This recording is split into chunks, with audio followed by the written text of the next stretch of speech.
నమస్తే, welcome to big TV. నేను మీ గౌతమి. అయితే కరోనా టైంలోని అందరి జీవితాలు ఎంత అల్లకల్లోలం అయిపోయాయో మనందరికీ తెలుసు. అయితే అటువంటి ఒక జీవితమే అనమాట ఈవిడిది కూడా. కరోనా టైంలోని వ్యాక్సిన్ తీసుకోవడం వల్ల అసలు ఇది ఎంతకు దారితీసిందో చూద్దాం. అంటే ప్రజెంట్ ఏంటంటే ఈయన ఒక జిమ్ ట్రైనర్. అయితే ఎలా బ్రతికే వాళ్ళు ఇవాళ ఎలా అయిపోయారో అసలు మొత్తం కూడా వ్యాక్సిన్ వల్ల ఇదంతా జరిగిందని అయితే చెప్తూ ఉన్నారు. అయితే అసలు ఏం జరిగింది ఏంటి అనేది దీనికి సంబంధించి రేవంత్ రెడ్డి గారి ఆఫీస్కి కూడా వెళ్ళడం జరిగింది. అండ్ డబుల్ బెడ్రూమ్ ఫ్లాట్ ఏదైతే ఉందో, అంటే ఈమెకి ఇప్పుడు ఆధారం కూడా ఏమీ లేదు ఆ కుటుంబానికి కూడా. అండ్ అలాగే అతనికి సంబంధించిన తల్లిదండ్రులు కానీ ఈమెకి సంబంధించిన తల్లిదండ్రులు కానీ ఎవరు కూడా లేరు. సో దీనికి సంబంధించి ప్రభుత్వాన్ని కూడా ఆమె ఆశ్రయించడం జరిగింది. అలాగే సీఎం రిలీఫ్ ఫండ్ ఏదైతే హెల్త్ పరంగా చూసుకుంటూ ఉంటారో దానికి కూడా ఆమె అప్లై చేసే సిచ్యువేషన్స్ కూడా ఉన్నాయి. సో పూర్తి వివరాలు అయితే ఆమె మాటలో తెలుసుకుందాం. సో ఆఫీస్కి వెళ్ళిన తర్వాత సీఎం ఆఫీస్ నుంచి ఎవరు ఏమన్నారు, తర్వాత ఇప్పుడు ప్రజెంట్ ఆయనకి ఎటువంటి ట్రీట్మెంట్ నిర్వర్తించాలి, ఎంత ఖర్చు అవుతుంది, ఇదంతా కూడా తెలుసుకుందాం. నమస్తే అండి. నమస్తే మేడం. మీ పేరు? నా పేరు సంధ్యారాణి. సంధ్యారాణి. అతని పేరు భాస్కర్ గారు. అసలు ఏం జరిగింది ఏంటి? కరోనా టైంలోని వ్యాక్సిన్ వల్ల ఇట్లా అయిందని చెప్పారు కదా. ముందు మంచిగానే ఉన్నాం మేడం. నాకు హెల్త్ బాగాలేకున్నా ఎవరికి బాగాలేకున్నా ఆయననే చూసుకునేటోడు. చాలా హెల్తీగా యాక్టివ్గా ఉండేవాడు. అయితే క్లయింట్స్ కోసము జిమ్ ట్రైనింగ్ చేస్తాడు కదా, క్లయింట్స్ కోసము వ్యాక్సిన్ తీసుకోవాలి కంపల్సరీ. కానీ ఆయనకి కొన్ని వ్యాక్సిన్స్ అసలు పుట్టినప్పటి నుంచి ఏ వ్యాక్సిన్ లేదు, పెన్సిలిన్ పడదు. అయితే అతను ఆ సర్టిఫికేట్ రావాలంటే ఇంజెక్షన్ తీసుకోవాలని వెళ్ళాడు. ఇంజెక్షన్ తీసుకున్నాక, అంతకుముందు యాక్టివ్గా ఉన్న పర్సన్ ఇంజెక్షన్ తీసుకున్నాక 18-20 డేస్ లోపు మైల్డ్గా కరోనా వచ్చింది. అయితే అప్పుడు ఈయన డాక్టర్కి చెప్పలేదా, నాకు ఇట్లాంటి ఇంజెక్షన్స్ కానీ పెన్సిలిన్స్ నేను ఇప్పటివరకు నా బాడీకి ఏం తీసుకోలేదు అని డాక్టర్స్ కనుక్కోవడం కానీ, లేకపోతే ఈయన చెప్పడం కానీ ఏం చేయలేదా? అక్కడ అడిగిండంట ఇంజెక్షన్ వ్యాక్సిన్ వేసే వాళ్ళని. ఏమి కాదు సార్ అని వేసేసిండ్రంట. వేయడంతో తీసుకున్నాడు. అందరు బాగానే ఉన్నారు కదా అనుకుంటు, కానీ ఈయన కొంచెం రేరు, కొంచెం ఈయనది అది మాకు మైల్డ్గా కరోనా వచ్చింది, హై ఫీవర్ వచ్చింది. మొత్తము ఏంటంటే అప్పటి నుంచి లోపల అంతా ఆయనకి మంచి యాక్టివ్గా ఉన్న అతని లోపల కరోనా వ్యాక్సిన్ ద్వారా ఇతనికి ఇబ్బంది అయిపోయింది. ఒక 3 months లోపు మొత్తం ఆయన ఫింగర్స్ మొత్తం ఆయన పని ఆయన చేయలేకపోయిండు. బటన్స్ పెట్టుకోవడం, అన్నం తినడము, ముఖంకి సబ్బు పెట్టుకోవడం అవన్నీ చేయలేదు.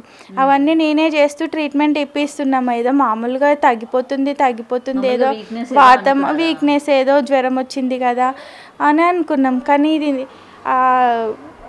దీపక్ గోయల్ అని ఓల్డ్ సిటీలో ఒక డాక్టర్ ఉంటాడు. ఆయన ఏం చేసిండు, ఇట్లా ఫింగర్స్ ఇట్లా అయినాయి అంటే స్టెమ్ సెల్స్ థెరపీ చేయాలి, ఏంటి నీడిల్ ట్రీట్మెంట్ టెస్ట్ చేసిండు. అందులో అప్పటి నుంచి లేని అయిందానికి ఎంఎన్డి ప్రాబ్లమ్ షో చేస్తుంది, మోటార్ న్యూరాన్ ప్రాబ్లం అంటే అది ఏందో కూడా ఇంతవరకు తెలియదు. దానికి ట్రీట్మెంట్ లేదంట, మెడిసిన్ లేదంట. అదెందుకు అవుతుంది అని ఢిల్లీ నుంచి, ముంబై నుంచి, వరంగల్ నుంచి ఆయుర్వేదిక్ మెడిసిన్స్ అవి 10,000 పెట్టి మూలికలు అట్లాంటివి అన్నీ తెప్పించుకున్నాం. 6 months వాడిండి, అయినా పని చేయలేవు. ఆ గవర్నమెంట్ ఫ్రీగా అది రిలోటర్ అనే ట్యాబ్లెట్ ఇస్తుంది. మన ఎక్కడో సైడ్ పేరు గుర్తు రావట్లేదు మేడం. అక్కడ గవర్నమెంట్ ఫారెన్ నుంచి పంపిస్తారంట. ఆ ట్యాబ్లెట్స్ కూడా వాడినాము. కానీ ఏం తగ్గకపోవడంతో ఆయనకు టెన్షన్ స్టార్ట్ అయిపోయింది, ఏమవుతుందేమో అని. అదే టైంలో మా మామయ్య చనిపోయిండు అప్పుడే, కరోనా టైంలో. ఆ టైంలోనే మా మామయ్య కూడా, అంటే కరోనా రాలేదు ఆయనకి అప్పటికి, అంత కాకుండా ట్రైనింగ్ వెళ్తున్నాడు. మా బాధలేవో మేమే పడుతున్నాం, బయటికి షో చేసుకోలేదు. ఏం తక్కువ అవుతుందిలే మెల్లి, కానీ ఇన్ని డబ్బులు పెడుతున్నాం కదా అని కేసీఎస్సి ఆయుర్వేదిక్ ఉంది కదా బంజారా హిల్స్లో, అక్కడ కూడా వెళ్ళినాం. 4-6 lakhs ఖర్చు అయినాయి. ఇంకా 2 lakhs ఏమంటాడు సార్. ఆ బోర్నుది ఏదో స్క్రంచ్ అయ్యి ఇట్లా ఉన్నది, అది స్ట్రైట్ కావాలి, అప్పటిదాకా వాడుతుండాలి. ఆయిల్ మసాజెస్, మయూర్ ఆయుర్వేదిక్, ఇంకా ఆర్మూర్ అని నిజామాబాద్ సైడు, అక్కడ చెప్పలేనన్ని ఇవి గుర్తున్నాయి, ఇంకా గుర్తులేని చాలా ఉన్నాయి. తిరిగినాం మొత్తము. ఆయన మంచిగా అయితే చాలు అని మొత్తం డబ్బులు, జ్యువెలరీస్ అన్నీ ఆయన మంచిగా అవ్వాలని చూసినాం, కానీ ఎక్కడ ఏమీ రాలేదు. లాస్ట్కి మేము ఇంకా ఆయనకి వెళ్ళడం, డ్యూటీకి వెళ్ళడం అయితే లేదు, నువ్వు ఉంటూ నేనే వెళ్తాను, ఎంతో కొంత ఎట్లనో అట్లా ఊరికి అందరిని ఇక క్లయింట్స్ కూడా ఉత్తగా ఎందుకు ఇస్తారు, బాగుండదు కదా అని నేనే వెళ్ళినాను. నేను ఇక్కడ రాణిగంజ్లో బిల్స్ చేయడానికి వెళ్ళినాను కంప్యూటర్ ఆపరేటర్గా. సెకండ్ డేనే వెళ్ళినాను. ఆ డే ఒక్కడే ఉండేసరికి ఆలోచించి ఏదో ఇల్లు ఆమె వచ్చేసరికి సర్దుతాను పెట్టిండు. మా ఎవరో మా రిలేటివ్ మన బాబు వచ్చి అంతా చిందరవందరం చేస్తే సెట్ చేసి పెడతాను. ఈ కుర్చీ ఎక్కిండు. అంతకంటే 2 months ముందు డాక్టర్ వడివేల్ సార్ దగ్గర మేము 4 lakhs పెట్టి స్టెమ్ సెల్స్ థెరపీ ఇక్కడ బోన్లో నుంచి ఏదో ఇంజెక్షన్ ఇచ్చిండ్రు. మరి వాళ్ళు ఏం చేసిండ్రు మేడం, లోపల మొత్తం అంత బ్లడ్డే, బెడ్ మీద అంత బ్లడ్ ఎందుకు, అంత సర్జరీ ఏం చేసిండ్రు మరి నాకు అర్థం కాదు. వాళ్ళు చెప్పిండ్రు, ఆయన చాలా మంచిగా మాట్లాడిండు, చెప్పితే తక్కువ అవుతుంది కదా అని విన్నాము. అక్కడ పోయినాక ఇక్కడ పెల్విక్ దగ్గర ఇక్కడ 2 injections ఇచ్చిండ్రంట ఇక్కడ నుంచి తీసి. ఆ తర్వాత ఇంకా వీక్ అయిపోయిండు, మాట కూడా ముసలోళ్ళు మాట్లాడతారు కదా వణుకుడు, అట్లా నడవడం కూడా ఇది అయిపోయింది. అన్ని పైసలు పెట్టినా తగ్గట్లేదు, ఇన్ని పైసలు పెట్టినా తగ్గట్లేదు. అడిగినాము, పోయినాము, ఇట్లా అయింది అంటే టైం పడుతుంది, ఆగండి టైం పడుతుంది, ఒక్కసారి తగ్గదు కదా, మ్యాజిక్ చేయలేను కదా అంటాడు. ఆయన కంప్యూటర్ది ఏదో చెవులకు పెడతాడు, దాంట్లో చూస్తాడు మ్యాగ్నెటిక్ ఉందని, అన్నీ నేను క్లియర్ చేసేసాను, అన్నీ క్లియర్ చేసేసాను అని చెప్తాడు. అట్లా ఎట్లా అవుతుంది సార్, మీరు చెవులకు పెట్టి కంప్యూటర్ది అందులో అన్నీ క్లియర్ చేసిన అని చెప్తే మాకు బాడీ లోపల ఎట్లా క్లియర్ అవుతుంది అని కూడా అడిగితే, మీరు పాజిటివ్గా ఉండాలి, నెగిటివ్గా ఆలోచించద్దు అంటాడు. అన్నీ డ్రాప్స్ ఏవో ఆయుర్వేదిక్ రసాయనాలు అవి ఇవి ఇచ్చిండు. తర్వాత బూస్టర్ ఇంజెక్షన్ కూడా వేస్తా అన్నాడు. మేము పోయినాం, బూస్టరు వేస్తాడేమో మామూలుగా ఇంజెక్షన్ అంటే ఇది 6,000 అన్నాడు ఒక ఇంజెక్షన్. అయితే ఆఖరికి అంత లేదు సార్, 4,000 ఇస్తారు, 2,000 పెండింగ్ పెట్టినా. అప్పటి నుంచి ఇంకా వీక్ అయింది, అస్సలు వస్తలేడు. వాళ్ళు వీడియోలు చూసి పంపి అంటే ఆయనకు ఫింగర్స్ ఏమొస్తలేవు చేస్తలేవు, అదే టెన్షన్తో ఎక్కువ అయిపోయి బీపీ పెరిగింది, పెరాలసిస్ వచ్చింది. పడ్డాడు ఒక్కడే, ఎంత కష్టపడ్డాడో లేవలేక, దెబ్బమ్మ చాలా తాకింది. వచ్చి చూసేసరికి ఆయన ఎట్లా లేచి కూర్చున్నాడో తెలియదు. ఇక్కడ పెయిన్ వస్తుంది, ఇక్కడ పెయిన్ వస్తుంది అంటే జలుబు చేసిందేమో అని ఆవిరి పట్టిన, కాదు. మళ్ళీ మార్నింగ్ అయింది, లేచి మేము రెడీ అవుతున్నాం, పాపని రెడీ చేసి పంపిస్తున్నా. బాత్రూమ్ వెళ్ళేసి వచ్చిండు, వాష్రూమ్ పోయి వాష్రూమ్ వస్తలేదు అన్నాడు. ఉన్నట్టుండి నిలబడ్డాడు చేయొస్తలేదు నాది అని మాట్లాడిండు, ఒక్కటే మాట. 2 అడుగులు వేసి హాల్లో కుర్చీలో కూర్చుండబెట్టినాం. ఇక అక్కడికేని ఫ్రెండ్స్ అందరికీ చెప్పిన, ఆడికి వచ్చినాము, ఫ్రెండ్స్ అందరూ వచ్చిండ్రు. అయితే అందరూ మా ఆడపడుచున్నది ఆమె, వాళ్ళు అందరూ ఇది పెరాలసిస్ వచ్చింది, దీనికి మెయిన్ మందు ఆయుర్వేదిక్ది గుర్మెట్కల్ కర్ణాటకలో దొరుకుతుంది అని అంటే నాకు బుర్ర ఏం పని చేయలేదు. అప్పుడు టెన్షన్లు ఉన్నా. అంత దూరం ఫ్రెండ్స్ తీసుకెళ్ళిండ్రు మేడం, అంత దూరం వెళ్ళినాం. కానీ ఆయనకి లిప్స్ కూడా ఓపెన్ చేయనీకి వస్తలేదు. యాపిల్ ఆకలేస్తుంది, ఏం తినలేడు కదా అని నా టెన్షన్. యాపిల్ తినిపిస్తా అంటే తినొస్తలేదు, యాపిల్ని క్రష్ చేసి నోట్లో మింగిపించిన అట్లా కూడా కాలేదు. ఆడికి గుర్మెట్కెళ్ళి పోయేసరికి మొత్తము అప్పుడు తెలియదు, మొత్తం పడిపోతుండు ఇట్లా పట్టుకుంటే. వాళ్ళు అన్నారు, మేము చూడము, ఇది ఎమర్జెన్సీ కేసు అయింది, మీరు సిటీకే తీసుకెళ్ళండి, వాళ్ళ ప్రాసెస్ వాళ్ళు చేస్తారని ఒక మందు పాలల్లో కలిపి ఆగిపోయమన్నారు. అక్కడికి వెళ్ళి సాయికృష్ణ హాస్పిటల్కి వెళ్ళినాం. వెళ్ళంగానే అక్కడ ఎంఆర్ఐ స్కానింగ్ ఇట్లా తీసిండ్రు. అయితే బ్రెయిన్ వెయిన్ కట్ అయ్యి బ్లీడ్ అవుతుందంట, బ్లడ్ లోపల కంప్రెస్ అయ్యింది. ఇట్లా సర్జరీ చేయాలి, సర్జరీకి 3 lakhs, మొత్తం ట్రీట్మెంట్కి 10 lakhs దాకా అవుతుంది అంటే ఎక్కడి నుంచి చేస్తా. అప్పటికే మొత్తం గవర్నమెంట్ ఆరోగ్యశ్రీ కానీ అట్లాంటిది ఏం లేవా అప్పుడు. అంటే మేము ఇట్లా పోయినాం కదా, వీటికి వర్తించదంట కదా, ఆయుర్వేదిక్ ప్రైవేట్ హాస్పిటల్లో వర్తించదు. గవర్నమెంట్ హాస్పిటల్లో ఆ ట్రీట్మెంట్ ఉండదా?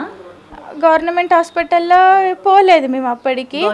ఎక్కడ మాకు తెలిసిన గవర్నమెంట్ హాస్పిటల్లో గాంధీ హాస్పిటల్ ఉంది, నిమ్స్ హాస్పిటల్ ఉంది. ఇంకా నిమ్స్ హాస్పిటల్కి అప్పుడు తీసుకెళ్ళినాం మేడం. అక్కడ అన్ని డబ్బులు లేవు కాబట్టి ఒక 20,000 సాయికృష్ణలో ఖర్చు అయినాయి. అక్కడ నుంచి నిమ్స్కి వెళ్ళినాం. నిమ్స్లో ఎమర్జెన్సీలో అడ్మిట్ చేసి మొత్తం ఫ్రెండ్స్ చూసుకున్నారు మేడం. అంతా ఫ్రెండ్స్ చూసుకొని ఎంఆర్ఐ స్కాన్ చేసి అవి చేసి సర్జరీ చేయాలి అని బోన్ తీసి అబ్డంలో పెడతాము. తర్వాత 1 week తర్వాత మళ్ళీ బోన్ పెట్టేస్తాము, ఇది సింపుల్ ప్రాసెస్ అన్నారు. ఇంజెక్షన్స్ ద్వారా ట్రై చేసిండ్రు కానీ ఆగలేదు మేడం, ఆగలేదు. మేము గుర్మెట్కల్ పోకుండా ఉంటే తొందరగా అక్కడికి రీచ్ అయితే లక్కీగా సర్జరీ అయ్యకపోయేదేమో అని ఇప్పటికీ అనిపిస్తుంది మేడం. కానీ సర్జరీ చేసిండ్రు మేడం, బోన్ తీసిండ్రు.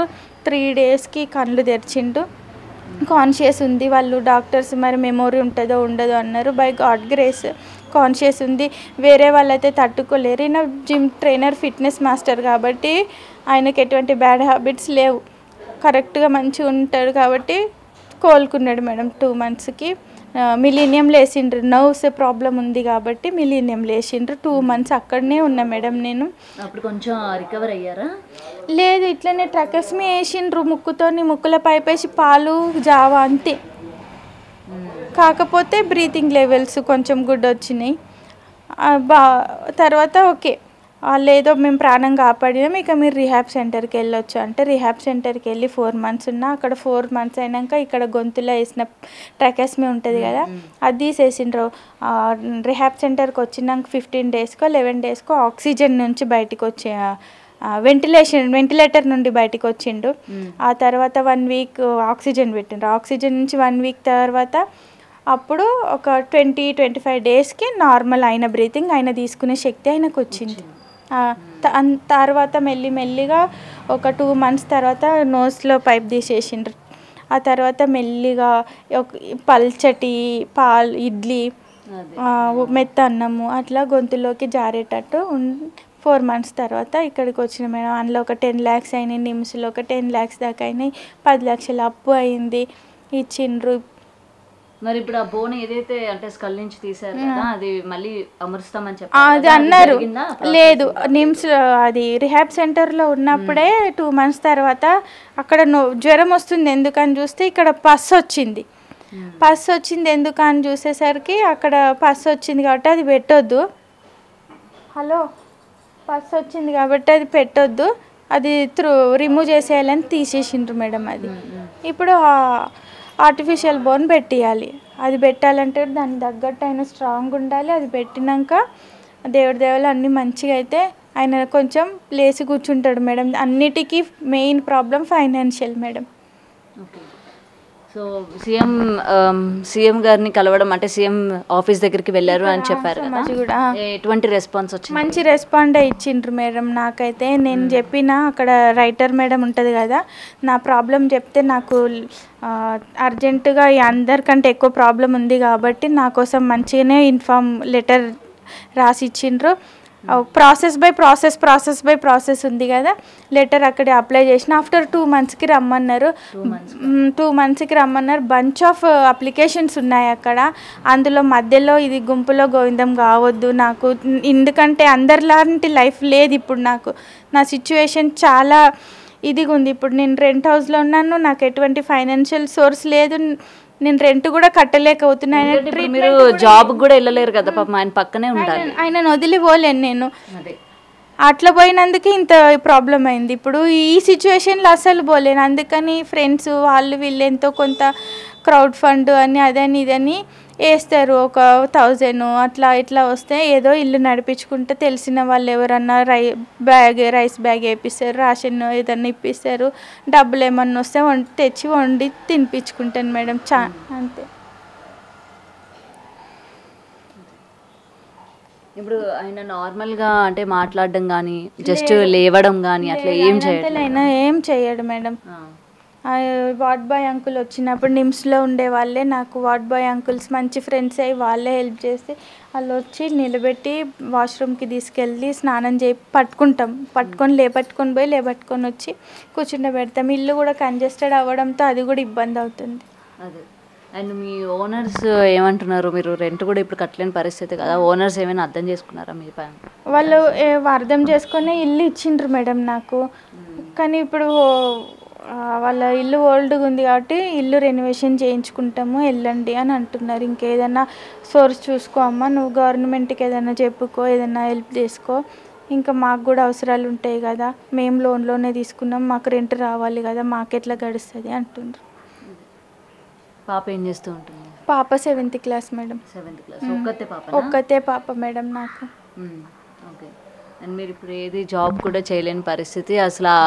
నిజంగా తన ఒక జిమ్ ట్రైనర్, అసలు ఆయన ఫొటోస్ కూడా చూస్తూ ఉంటే ఎలా ఉండే ఆయన, అసలు ఎలా అయిపోయారు అని అనిపిస్తుంది. ఆయననే ఆర్ఫన్స్కి అమౌంట్ ఇచ్చేవాడు మేడం. ఒకప్పుడు ఎంతోమందికి హెల్ప్ చేసేవాళ్ళు. చేసిండు మేడం.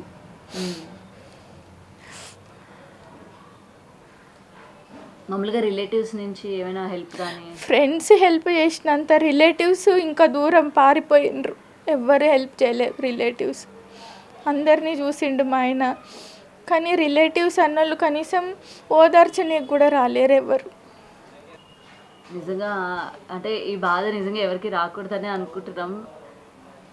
ఇప్పుడు ఆయన పరిస్థితి చూస్తుంటే కూడా అలాగే ఉంది. నిజంగా సీఎం గారు త్వరగా స్పందించాలి దీని మీద, ఏదో ఒక యాక్షన్ తీసుకోవాలి మీరు అన్నట్టు. నాకు ఏం లేదు మేడం, నాకు ఒక ఇల్లు ఇప్పి ఒక ఉండడానికి నీడ కావాలి మేడం. మా ఆయనకి ట్రీట్మెంట్కి, బోన్ రిప్లేస్మెంట్కి, సర్జరీకి నాకు ఏదైనా జీవనోపాధి కల్పిస్తే చాలు మేడం. ఓవర్ నువ్వుకే చేయి పడకుండా మాది మేము ఏదైనా చేసుకొని బతికితే బాగుంటుంది కదా మేడం. మీరు అన్నది కరెక్టేనమ్మా. ఎందుకంటే ఎవరైనా ఎన్ని రోజులని సాయం చేస్తారు చెప్పండి? ఫ్రెండ్స్ అయినా లేకపోతే రిలేటివ్స్ అయినా ఎవరైనా ఎన్ని రోజులని చేస్తారు? సో త్వరగా మీరు అన్నట్టు అంటే సీఎం గారు కూడా త్వరగా స్పందించాలి. మీరు అన్నట్టు నిజమే, మీలాంటి వాళ్ళు చాలామంది ఇవాళ ఆయన దగ్గరికి వచ్చి సాయం కోసం చాలామంది ఉన్నారు. అలాగే మీ మీద స్పెషల్ ఫోకస్ చేశారు అని అయితే మీరు చెప్తున్నారు కదా, త్వరగా ఆయనకి హెల్ప్ చేయాలి అని చెప్పి. అండ్ మినిమం ఈ ఆపరేషన్ ఇన్ని నెలల లోపు లేకపోతే ఇన్ని సంవత్సరాల లోపు చేయాలని ఏమైనా గడువు లాంటిది ఏమైనా చెప్పారా డాక్టర్స్? చెప్పమన్నారు మేడం. ఇప్పటికే లేట్ అయిపోయింది మేడం. కానీ మళ్ళీ ఏమన్నారంటే ఆయన మళ్ళీ కొంచెం స్ట్రాంగ్ అవ్వాలి, ఎటువంటి టెన్షన్స్ పెట్టుకోకుండా మంచి ఫుడ్ తీసుకొని కొంచెం యాక్టివ్నెస్గా ఉంటే. ఇప్పుడు ఇట్లనే పడుకొని ఉన్నాడు కదా, కొంచెం మూమెంట్ చేయాలి ఆయనని, మొబిలైజేషన్. ఎక్కడ చేపిస్తున్నాను? నా దగ్గర ఎవరైనా అమౌంట్ ఇచ్చినప్పుడు అప్పుడు చేయించినాను. ఇప్పుడు నా స్తోమత అంత లేదు, నేను చేయించలేకపోతున్నా మేడం. అట్లా చేపిస్తే ఇంకా యాక్టివ్గా ఉంటాడు. సర్జరీ చేసుకొని తొందరగా మంచిగా క్యూర్ అయ్యి వచ్చి మామూలుగా ఉండొచ్చు మేడం. దాని అంతటికి ఇక గాడ్ గ్రేస్ మేడం. సిచ్యువేషన్ ఇప్పుడు అడ్రస్సే లేదు మాకు ఎక్కడ. సో ఇదండి చూస్తున్నారు కదా, ప్రజెంట్ ఏంటంటే ఇటువంటి పరిస్థితి. ఒక జిమ్ ట్రైనర్ ఎంతోమందిని ఆయన తీర్చిదిద్దారు, అలాగే ఎంతోమందికి ఆయన సాయం కూడా చేశారని అయితే ఇప్పుడు మాటల్లో వింటున్నాము. మరి ఈ వీడియో చూసిన తర్వాత మీకు కూడా ఏమైనా సాయం చేయాలి అనిపిస్తే డెఫినెట్గా ముందడుగు వేయండి. మన రోజు ఏంటంటే ఎంతో ఖర్చు పెడుతూ ఉంటాము, అనవసరమైన ఖర్చులు ఎన్నో చేస్తూ ఉంటాము. అందులోని కొంచెం వీళ్ళకి కానీ సాయం చేసినట్లయితే ఒక కుటుంబాన్ని నిలిపే వాళ్ళం అవుతాము. నేను వీళ్ళ ఫోన్ నెంబర్స్ అలాగే వీళ్ళ ఫోన్పే నెంబర్స్ కూడా నేను మెన్షన్ చేస్తాను. సో డెఫినెట్గా మీ వంతు మీరు సాయం చేయాలని అయితే కోరుకుంటున్నాను. అలాగే సీఎం గారు రేవంత్ రెడ్డి గారికి కూడా ఆమె విన్నపం చెప్పుకున్నారు, వెళ్ళి మొత్తం కూడా అక్కడ చెప్పడం కూడా జరిగింది. సో డెఫినెట్గా ప్రభుత్వం నుంచి కూడా ఆమెకి సాయం రావాలి. ఇప్పుడు ఉండడానికి ఆమె ఆధారం కూడా లేదు. ఎందుకంటే ఏ ఇల్లు అయినా సరే మనకి ఏంటంటే రెంట్ ఒక నెల ఇవ్వకపోతేనే ఈ రోజుల్లో ఊరుకోవడం లేదు. అలాంటిది వీళ్ళు 2-3 నెలల నుంచి కూడా రెంట్ కూడా ఇవ్వలేని పరిస్థితులు ఉన్నాయి. ఎందుకంటే ఆవిడ కూడా ఇప్పుడు జాబ్కి వెళ్ళి పని చేయని పరిస్థితి. అతన్ని ఇట్లా పెట్టుకొని ఆమె వెళ్ళి జాబ్ అయితే చేయలేరు. అలాగే వీళ్ళకి ఒక పాప కూడా ఉంది, ప్రజెంట్ ఆమె గవర్నమెంట్ స్కూల్లో చదువుతూ ఉంది. అండ్ పాప భవిష్యత్తు ఏంటని కూడా ఆ తల్లి భయపడుతూ ఉంది. సో డెఫినెట్గా రేవంత్ రెడ్డి గారు కూడా దీని మీద స్పందించాలని అయితే కోరుకుందాం. అండ్ మీ వంతు సాయం మీరు కూడా ఎంతో కొంత సాయం చేస్తే ఇవాళ ఆయన ట్రీట్మెంట్కి అయితే హెల్ప్ అవుతుంది. సో అమ్మ మీరు ఏమైనా చెప్తారా? ఇంకా ఏమైనా రేవంత్ రెడ్డి గారు? చెప్తాను మేడం. నమస్తే sir, CM Revanth Reddy sir, please నాకు హెల్ప్ చేయండి. నాకు ఉండడానికి ఇల్లు లేదు, ఎందుకంటే మా ఆయన మాకు ఆధారం, ఇంటికి పెద్ద పడిపోయిండు, ఏం దిక్కుతోచని స్థితిలో ఉన్నాం. ఇప్పుడు నాకు అందరికీ అవసరమే, కానీ నాకు ఇప్పుడు రెంట్ కట్టలేని పరిస్థితిలో ఉన్నాను. నాకు ఇల్లు కావాలి, నాకు బ్రతకడానికి ఏదన్నా ఉపాధి చూపించండి. మా ఆయనకి ట్రీట్మెంట్ చేయించుకోవడానికి నాకు సహాయం చేయండి సార్, ప్లీజ్ విన్నవించుకుంటున్నాను మిమ్మల్ని. For more videos like this, subscribe Big TV channel.